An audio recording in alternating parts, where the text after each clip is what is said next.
오늘 말씀 누가복음 15장 20절에서 32절까지 말씀 우리 함께 보겠습니다. 그는 일어나서 아버지께로 갔다. 그가 아직도 먼 거리에 있는데 그의 아버지가 그를 보고 측은히 여겨 달려가 그의 목을 껴안고 입을 맞추었다.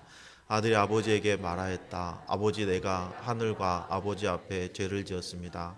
이제부터 나는 아버지의 아들이라고 불릴 자격이 없습니다.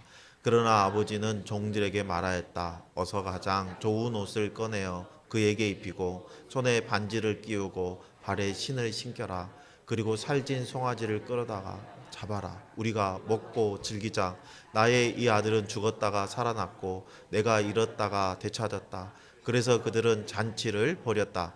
그런데 큰 아들이 밭에 있다가 돌아오는데 집에 가까이 이르렀을 때 음악 소리와 춤추면서 노는 소리를 듣고 종 하나를 불러서 무슨 일인지를 물어보았다. 종이 그에게 말하였다. 아우님이 집에 돌아왔습니다. 건강한 몸으로 돌아온 것을 반겨서 주인 어른께서 살진 송아지를 잡으셨습니다. 큰아들은 화가 나서 집으로 들어가려고 하지 않았다. 아버지가 나와서 그를 달랬다. 그러나 그는 아버지에게 대답하였다. 나는 이렇게 열애를 두고 아버지를 섬기고 있고 아버지의 명령을 단 한 번도 어긴 일이 없는데 나에게는 친구들과 함께 즐기라고 염소 새끼 한 마리도 주신 일이 없습니다. 그런데 창녀들과 어울려서 아버지의 재산을 다 삼켜버린 이 아들이 오니까 그를 위하여서는 살진 송아지를 잡으셨습니다. 아버지가 그에게 말하였다. 애야, 너는 늘 나와 함께 있으니 내가 가진 모든 것은 다 내 것이다. 그런데 너의 이 아우는 죽었다가 살아났고 내가 잃었다가 되찾았으니 즐기며 기뻐하는 것이 마땅하다. 아멘. 세상에 의지할 게 없던 두 사람이 만났어요. 서로 사랑하여서 결혼을 하였고 눈에 넣어도 아프지 않을 정말 예쁜 딸을 낳았답니다. 혹시라도 훅 불면 날아갈까 애지중지 딸을 키우고 그 행복함에 젖어 있는데 어느 날 아내가 말기암 청고를 받고 갑작스럽게 세상을 떠나고 아빠와 두 딸만 세상에 덩그러니 남았습니다. 아빠는 이 딸아이를 양육하기 위해서 밤낮을 가리지 않고 열심히 살았습니다. 혹시라도 딸아이가 엄마의 빈자리를 느끼지 않을까 싶어서 엄마 몫까지 열심히 살았죠. 하지만 역부족이었어요. 크리스마스가 얼마 남지 않던 시간대에 이 남자는 이제 사춘기에 접어드는 이 딸아이를 위해서 큰 결심을 했습니다. 이제 내가 한 일주일 정도 휴가를 내서 이 딸아이와 오붓한 시간을 가져야겠다 하고 결심을 했는데요. 그동안 딸이 아빠 우리 외식해, 아빠 우리 어디 놀러 가, 아빠 어떡해 이렇게 자꾸 조르는 것이 큰 작용을 했죠. 그래서 이 남자는 아내가 떠난 후에 처음으로 일주일간의 휴가를 내서 집에 들어왔습니다. 그런데 막상 휴가가 시작돼서 집에 있는데 딸이 밥 먹을 때를 제외하고는 방에 콕 들어가서 나오지를 않는 거예요. 내가 너무 늦게 시간을 냈나 하고 자책하고 이 사춘기에 접어든 딸을 방문만 하염없이 쳐다보고 있는 거예요. 그렇게 하루 이틀이 지나고 손살같이 일주일이 지나가 버렸어요. 이제 내일이면 출근해야 됩니다. 오늘 딸아이와 맛있게 저녁을 먹고 저녁 식탁을 치우고 있는데 갑자기 딸 방에 문이 발쩍 열리면서 아빠 하고 부르는 거예요. 그래서 반가운 마음에 뒤돌아보니까 딸이 손에 털실로 짠 목도리를 가지고 나와서 아빠 목에 싹 감겨주면서 아빠 메리 크리스마스 하는 거예요. 딸아이는 고생하고 있는 아빠에게 크리스마스 선물을 주고 싶었던 거예요. 그래서 방에 콕 틀어박혀서 서툰 솜씨로 떴다가 풀었다 하면서 목도리를 뜨고 있었던 거죠. 딸아이가 아빠에게 목도리를 선물해주고 싶은 마음은 참 예쁩니다. 하지만 아빠는 아이의 선물보다는 아이와 함께하고 싶은 시간이 더 소중했어요. 딸과의 대화가 더 필요했던 거예요. 이런 아빠의 마음을 모르는 철부지 딸은 아빠의 휴가 기간 내내 방문을 잠그고 방에 틀어 앉아서 서툰 솜씨로 목도리를 짜느라고 시간을 다 보냈던 거예요. 우리도 살아가면서 이 딸아이와 비슷한 행동을 하며 살 때가 많습니다. 하나님 아버지의 마음을 모르고 내 마음대로 하나님의 뜻을 지레짐작하고 내 기준으로 하나님이 기뻐하시는 일일 거다 잠정적으로 생각하고 열심을 낼 때가 있어요. 오늘 본문도 비슷한 상황을 우리에게 말씀하고 있습니다. 예수님께서는 두 아들을 둔 아버지가 둘째 아들에게 황당하고 표륜적인 요구를 들어주는 한 아버지의 이야기를 비유로 말씀하십니다. 오늘 말씀을 통해서 하나님의 아버지의 마음이 어떠한지, 우리가 또 하나님 마음을 얼마나 알고 있는지 점검하고 하나님 뜻에 합당한 삶을 결단하는 귀한 시간 되기를 예수님의 이름으로 축복합니다. 어느 날 둘째 아들이 아버지에게 유산을 먼저 정리해서 달라고 그래요. 아직 생존해 계시는 아버지에게 유산을 달라고 하는 것은 생각도 할 수 없는 일이죠.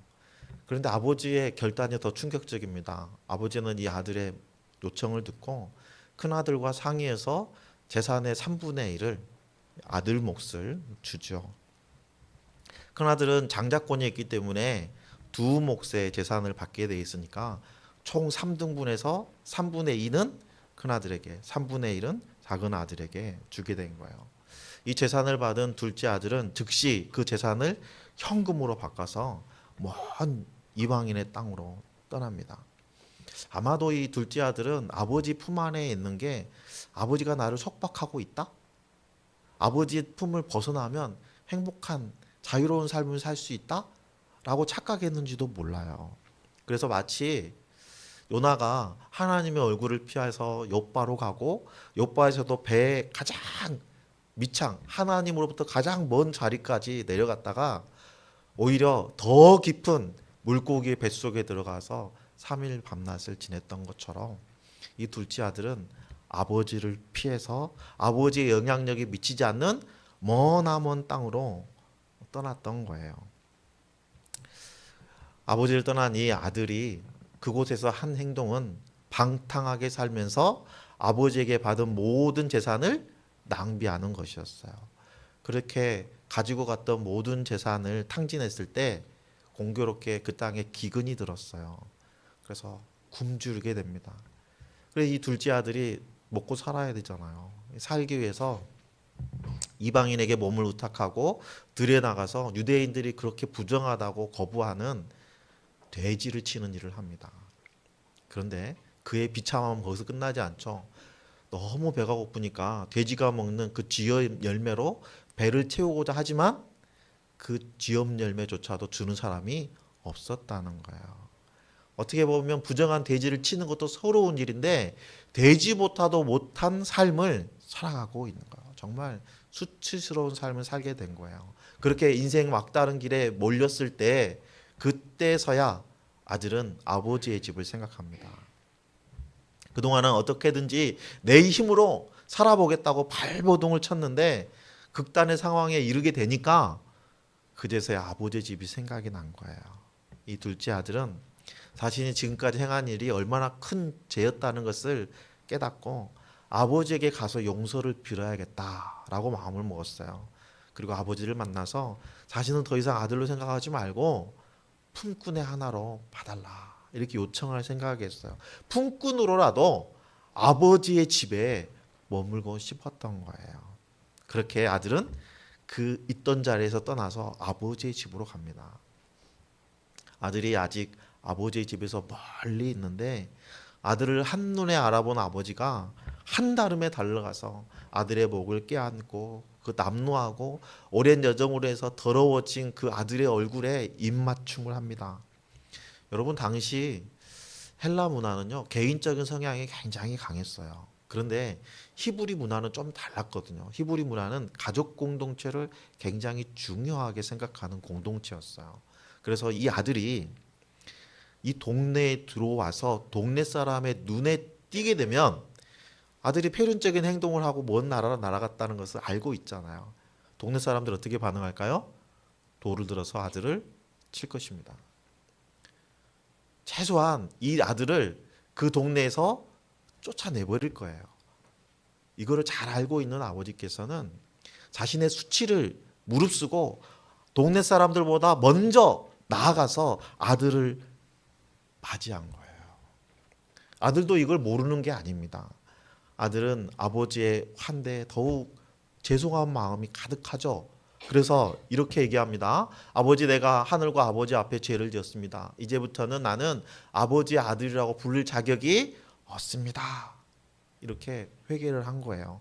아버지는 이 아들의 말이 끝나기도 무섭게 종들을 불러서 이렇게 얘기하죠. 어서 가장 좋은 옷을 꺼내서 그에게 입히고 손에 반지를 끼우고 발에 신을 신겨라. 그리고 살진 송아지를 끌어다가 잡아라. 우리가 먹고 즐기자. 나의 이 아들은 죽었다가 살아났고 내가 잃었다가 되찾았다. 이렇게 회복의 잔치가, 기쁨의 잔치가 시작되었어요. 그런데 밭에서 일을 하다가 돌아온 큰아들은 기뻐하지 않았습니다. 아버지는 집 밖에서 화를 내면서 잔치에 참여하기를 거부하는 이 큰아들을 달래면서 잔치에 참여하도록 권면하죠. 아버지는 큰아들에게 이렇게 얘기합니다. 내가 가진 모든 것은 다 네 것이다. 큰아들이 아버지의 상속자라는 것을 다시 한번 강조해 주는 거예요. 확인해 주는 거예요. 동생이 살아서 돌아왔다 하더라도 너에게 이미 상속해진 그 유산을 떼어서 동생에게 주는 일은 없을 거야 라고 약속해 주는 거예요. 그리고 큰아들에게 얘기하죠. 너의 이 아우는 죽었다가 살아났고 내가 잃었다가 되찾았으니 즐기며 기뻐하는 것이 마땅하다.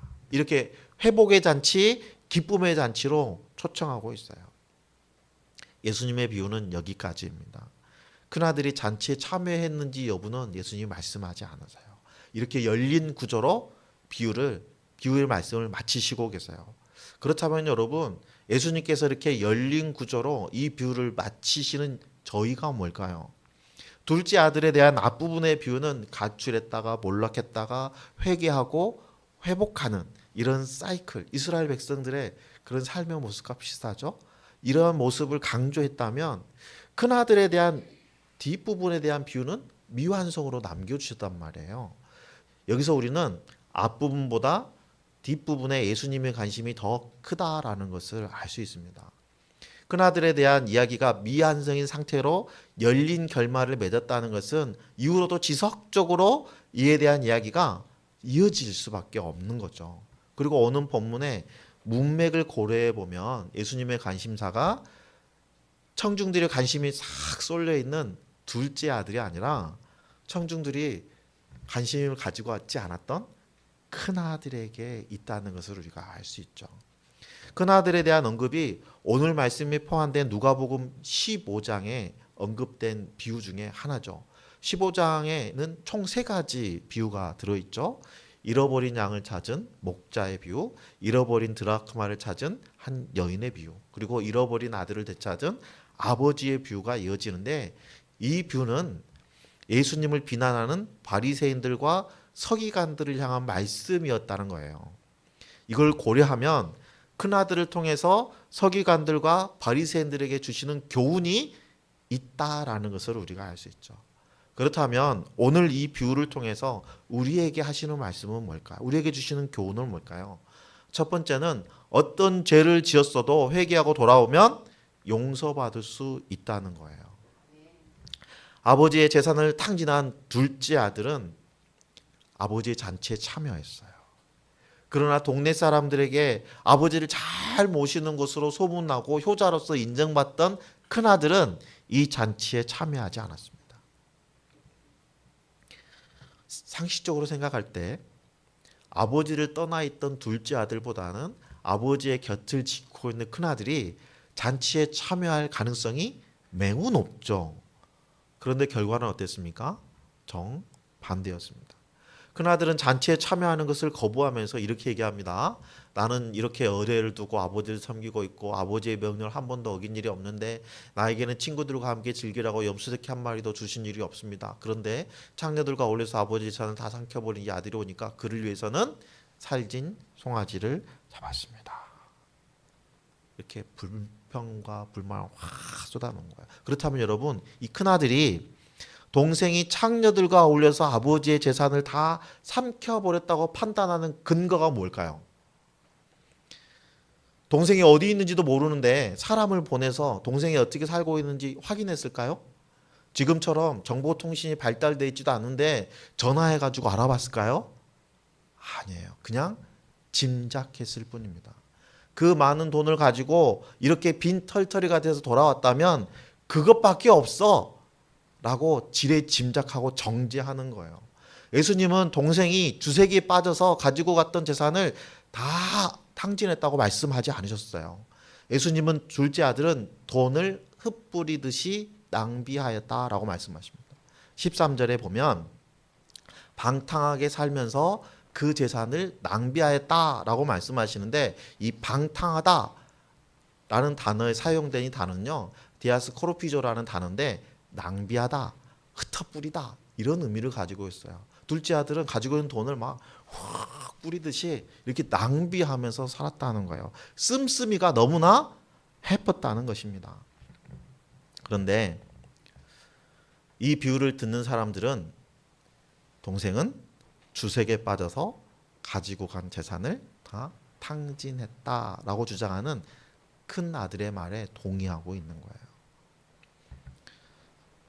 이 말이 사실이라면 이 둘째 아들은 돌에 맞아 죽을 죄를 지은 거죠. 그래서 예수님 뭐라 하십니까? 돌에 맞아 죽을 죄를 지은 이 둘째 아들이라도 용서하기 위해서 돌아와서 회개하면 용서해 주신대요. 둘째 아들이 아버지의 명예에 먹칠을 했지만 아버지께서는 그 수치를 감내하면서 돌아오는 아들을 사랑으로 맞이했다는 거예요. 이걸 통해 우리가 뭘 알 수 있죠? 하나님의 사랑으로 둘째 아들이 이방 땅에서 행한 모든 부정한 행위들이 용서받았다는 거예요. 하나님과 육신의 아버지에게 졌던 그 흉악한 모든 죄를 하나님이 용서해 주셨다는 거예요. 오늘의 비유를 통해서 알 수 있는 교훈 두 번째는요, 큰아들이 아버지의 마음을 헤아리지 못했듯이 하나님의 심정을 헤아리지 못하는 이 시대의 큰아들이 많이 있다는 거예요. 큰아들은 이미 재산을 상속받았어요. 그런데 아버지가 생손에 계시기 때문에 그 재산을 자기 마음대로 하지 않고 아버지의 재산을 지키고 그 재산을 더 불리기 위해서 수년 동안 열심히 일했습니다. 자기 스스로 자기를 위해서 염소 새끼 한 마리 잡지 않았어요. 친구들과 가서 허랑망탕 음주 가물을 즐긴 적도 없어요. 이미 자신의 것이, 아버지 것이 모두 자신의 것이 되었음에도 불구하고 여전히 큰아들은 품꾼처럼 일하면서 살았습니다. 동생이 돌아온 날도 종들과 함께 밭에 나가서 일하고 있었어요. 외적으로 볼 때 이 큰아들은 아버지의 말에 순종하는 효자였습니다. 그런데 큰아들의 속마음은요, 아버지가 보상도 없이 나를 종처럼 일만 시키는 악하고 매정한 주인처럼 생각하고 있다는 거예요. 항상 아버지 곁을 지키고 있었지만 아버지의 마음은 알지 못하고 있는 거예요. 그래서 아버지가 차려놓은 잔치에 참여하기를 거부하고 있는 거예요. 참 어떻게 보면 불공평한 것 같아요. 품꾼처럼 힘들게 일한 큰아들은 잔치 밖에 있고 흥청망청 방탕한 생활을 하던 둘째 아들은 잔치 안에 참여하고 있는 거예요. 한 자리 떡하니 차지하고 있는 거예요. 큰아들이 한 일에 대한 공로는 적절한 보상이 전혀 없는데 아버지의 재산을 탕진하고 돌아온 둘째 아들에게는 잔치를 베풀어 준다는 이 아버지의 결단을 보면 둘째만 편애하는 게 아닌가 하는 의심이 들 정도예요. 잘못돼도 한참 잘못된 것 같습니다. 큰아들은 아버지에게 창녀들과 어울려서 아버지의 재산을 다 삼켜버린 이 아들이 오니까 그를 위해서는 살진 송아지를 잡으셨습니다 라고 얘기하잖아요. 여기서 얘기하는 살진 송아지, 우리 애가 보고 있는 성경책에는 살진 송아지 이렇게만 돼 있지만 원어를 보면 앞에 관사가 붙어 있습니다. 무슨 말이냐면 그 살진 송아지라는 거예요. 여러 마리 송아지 중에 얘가 좀 살쪘네? 하고 임의로 잡은 송아지가 아니라는 거예요.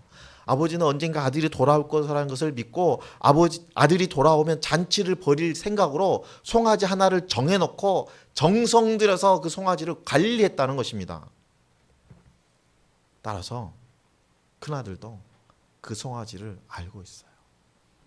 그래서 아버지는 그 송아지를 잡았다는 거예요. 그 살찐 송아지. 아버지가 이제나 저제나 기다리면서 애지중지 키웠던 그 송아지를 아버지가 잡았다는 거예요.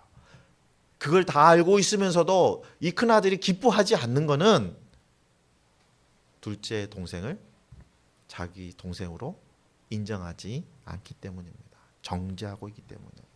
큰아들은 동생을 이 아들이라고 표현했죠. 원어에 보면 당신의 아들이라고 적어져 있습니다. 이 큰아들은 이 집 식구가 아닌 것 같아요. 아버지의 아들도 아니고 당신의 아들. 마치 나는 딴 집 사람처럼 유체 이탈의 화법으로 얘기하고 있잖아요.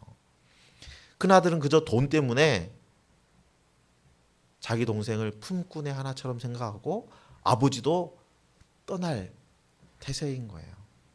아버지는 큰아들에게 너의 이 아우들은 죽었다 살아났고 내가 잃었다가 되찾았으니 즐기며 기뻐하는 것이 마땅하다라고 말하면서 둘째 아들과 큰아들을 화해할 수 있도록 화해의 장으로 초청을 하지만 아들은 거부하고 있어요. 아버지는 기뻐하는 것이 마땅하다라고 하고 있지만 늘 아버지 곁에 있던 큰아들은 그 기쁨도 평안도 누리지 못하고 있어요. 큰아들을 보면 당시 종교 지도자들과 바리새인들이 딱 생각나죠.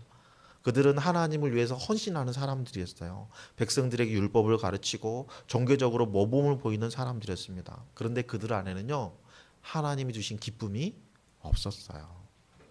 우리가 지난주에 말씀 나눈 것처럼 그들이 율법에 담긴 하나님의 온전하신 뜻을 모르고 오해했기 때문에 기쁨이 없는 신앙생활을 할 수밖에 없었던 거죠.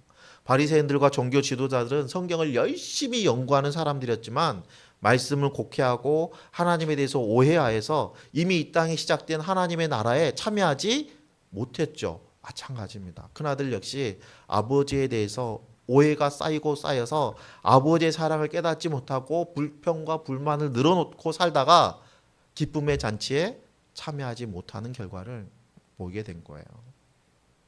그렇다면 우리는 어떻습니까? 교회에서 열심히 봉사하고 신앙생활도 열심히 하는데 하나님을 오해하여서 하나님의 사랑을 느끼지 못하고 기쁨이 없는 신앙생활을 하고 있지는 않습니까? 하나님의 사랑은 끝이 없는데 내가 지금까지 행한 일들에 대한 그 공로를 하나님께서 알아주지 않는다고 투정하고 불평하고 있지는 않습니까? 하나님 안에서 누려야 될 평안과 행복을 세상에서 찾고 있지는 않습니까? 여러분, 하나님의 사랑을 헤아려 보는 것이 먼저입니다. 하나님의 사랑을 이해하면 우리는 기쁨과 평안을 누릴 수 있게 되는 거죠. 오늘 비유를 통해서 알 수 있는 교훈 세 번째는요, 하나님 안에만 참 평안이 있다는 거예요. 예수님의 비유는 잃어버린 아들을 찾는 아버지가 주인공입니다. 둘째 아들이나 큰 아들이 주인공이 아니에요. 예수님의 비유에서 아버지가 없었다고 한다면 이 가정은 이미 풍비박산 나는 거예요. 마을 공동체와도 회복되지 못하는 거죠. 둘째 아들은 아버지를 떠나서 먼 이방 땅에서 행복과 평안을 찾았지만 실패했어요. 그리고 아버지 집으로 돌아올 수밖에 없었습니다. 그가 있어야 할 곳은 아버지의 집이라는 것을 깨닫고 아버지 집으로 와서 아버지 나를 품꾼의 하나로 여겨주세요 라고 얘기하면서 품꾼의 신분으로라도 아버지의 집에 있기를 원했어요. 왜냐하면요, 아버지가 있어야 평안을 누릴 수 있기 때문이에요. 그리고 그는 아버지의 집에 돌아와서 비로소 기쁨을 누릴 수 있었죠. 둘째 아들이 아버지의 집에서 기쁨을 누릴 수 있었던 그 모든 이유는 그 모든 허물을 듣는 아버지가 있었기 때문입니다. 둘째 아들을 맞이하는 아버지가 있었기 때문에 둘째 아들이 회복될 수 있었어요. 잔치가 벌어진 집에 들어오지 않고 나가려는 큰 아들을 붙잡고 동생과 화해시키려는 아버지가 있었기 때문에 화평을 시도할 수 있는 거예요. 살진 그 송아지를 잡아서 동네 사람들에게 잔치를 베푼 아버지가 있었기 때문에 그 가정에 희망이 생긴 거예요. 아버지가 이렇게 살진 송아지를 잡아서 잔치를 벌인 목적은 가족 간의 화해는 물론이고 동네 사람들과 화해의 장을 열어서 이 아들이 사회적인 신분도 회복할 수 있게 하였던 의도였던 거죠. 팀 켈러 목사는 잃어버린 아들을 찾은 이 아버지의 비유에 대해서 둘째 아들이 멀리 타향에서 함부로 써서 재산을 탕진했다면 아버지는 이 아들에게 사랑을 탕진하였다라고 표현합니다. 둘째 아들이 멀리 타향해서 재산을 함부로 써서 탕진했다면 아버지는 이 아들에게 사랑을 탕진하고 있다는 거예요. 하나님은 우리에게 사랑을 탕진하시는 사랑의 아버지이십니다. 오늘 말씀을 통해서 우리는 나는 돌아온 아들인가 아니면 아버지에게서 돌아선 아들인가 한번 살펴보기를 원합니다. 우리 안에는 둘째 아들과 큰아들 두 사람의 모습이 다 있거든요. 하나님의 사랑을 구속으로 오해하고 하나님 안에서 행복을 찾을 수 없다고 판단해서 세상으로 관심을 두고 세상에서 헤매고 있는 모습이 우리에게 있어요. 큰아들처럼 아버지의 마음을 알지 못하고 아버지를 등지는 전철을 밟지 않도록 우리의 마음을 열고 하나님과의 친밀한 관계 속에서 하나님 나라를 경험하는 삶을 살기를 소망합니다. 하나님 아버지의 마음을 온전히 이해할 때 하나님이 예비하신 풍성한 삶을 누릴 수 있어요. 여러분 다시 떠난 탕자 얘기 아시나요? 아버지의 사랑으로 아버지의 집에 돌아오셨었던 이 아들은 아버지에게 뭔가 해드리고 싶었어요. 그동안 자기가 까먹은 그 아버지의 재산 일부라도 메꿔드리고 싶었어요. 그래서 만류하는 아버지의 손을 뿌리치고 다시 길을 떠나서 큰 도시에 가서 돈을 벌기 시작합니다. 중간중간 고비도 많았고 수년의 세월이 흘러가면서 아버지가 보고 싶어서 집에 가고 싶은 날도 너무나 많았습니다. 그러나 자신의 목표가 이루어지기까지 견디고 참고 그곳에서 열심히 일했어요. 그러다가 마침내 목표를 달성했습니다. 즐거운 마음으로 아버지에게 드릴 좋은 선물도 잔뜩 사가지고 고향집으로 왔어요. 그런데 아버지는 수주 전에 이미 소천하시고 말았어요. 다시 떠난 아들이 그리워서 동구밭을 하염없이 바라보던 아버지는 그렇게 세상을 떠났습니다. 아버지가 아들에게 원했던 게 뭘까요? 크고 좋은 명품? 좋은 집? 아니죠. 귀한 선물이 아니에요. 아버지는 단지 아들과 친밀한 교제가 필요했던 거예요. 마찬가지입니다. 천지를 지으시고 만물을 주관하시는 하나님께서 무엇이 부족하시겠습니까? 하나님께서 우리에게 원하시는 것은 우리가 하나님과 함께 하나님 안에 거하는 거예요. 하나님과의 친밀한 교제를 통해서 하나님 원하시는 기쁨을 우리가 누리기를 원하시는 거예요. 오늘 본문의 큰아들 같이 하나님의 마음을 모르는 그 불신자들만 이러한 우를 범하는 게 아닙니다. 돌아온 둘째 아들, 그 둘째 아들이 다시 떠난 탕자가 되는 것처럼 하나님의 사랑을 알고 하나님 안에 거하고 있다는 성도들도 하나님의 마음을 문득 모르고 자신 소견에 오른 대로 열심히 선한 일을 하는 거예요. 하나님의 뜻에 맞지 않는 일을. 우리도 이런 실수를 범하지 않기를 소망합니다. 우리 집 아이들이 어릴 때 제가 늦게 퇴근하는 날은 어쩔 수 없지만 조금이라도 빨리 퇴근하는 날은 있으면 손에 과자를 들고 퇴근합니다. 그러면 애들이요, 아빠는 안 보여요. 과자만 보이나 봐요. 와, 아빠다 하더니 과자다 라고 변해서 아버지는 버려놓고 과자만 들고 집 방으로 들어갑니다. 그렇게 폴짝폴짝 뛰는 아이들의 모습이 너무 보기 좋은 거야. 그 모습이 좋아서 다음에 올 때도 과자를 또 사가지고 갑니다. 하나님도 우리가 그 기뻐하시는 모습을 보고 좋아하시는 거예요. 하나님과 친밀한 관계 안에서 평안을 누리기를 소망합니다. 하나님을 경험하여 제대로 알아서 하나님과의 관계를 잘 이루어내기를 소망합니다. 하나님과의 관계를 통해서 성도들은 하나님 나라의 참다운 백성이 되는 거예요. 하나님 나라의 백성이 되었다는 것은 한 개인의 영혼 구원에 한정된 문제가 아니죠. 구원받은 한 사람으로 인해서 가정이 회복되고 마을 공동체가 회복될 수 있는 거예요. 오늘 본문의 두 아들의 아버지가 바로 하나님과 화목하게 하는 피스메이커의 역할을 감당하고 있죠. 불신의 시대를 살아가는 이 시대에 피스메이커 역할은 누가 해야 될까요? 바로 우리가 해야 되는 거예요. 둘째 아들이 아버지 품에 있을 때 기쁨을 누린 것처럼 우리도 하나님 안에 있을 때 희망이 있는 거예요. 문제로 인해서 갈등 상황에 있는 가정도, 서로 이해하지 못해서 돌아선 공동체도, 인간의 죄악으로 인해서 파괴된 그 생태계도 하나님 안에 있을 때 희망이 있습니다. 아들에게 한없는 사랑을 부어주는 아버지 같이 우리에게 측량할 수 없는 은혜를 주시는 하나님에 대해서 깊이 묵상하고 하나님의 생각과 마음을 이해해서 하나님과 같이 사랑을 탕진하는 성도들이 되기를 소망합니다. 강압이나 폭력이 아니라 사랑의 섬김으로 잃어버렸던 사람들이 아버지에게로 돌아오기로 결단하게 하고 하나님과 동행해서 하나님의 기쁨의 잔치에 참여하도록 이끌어내는 저와 여러분의 하루하루가 되기를 예수님의 이름으로 축원합니다.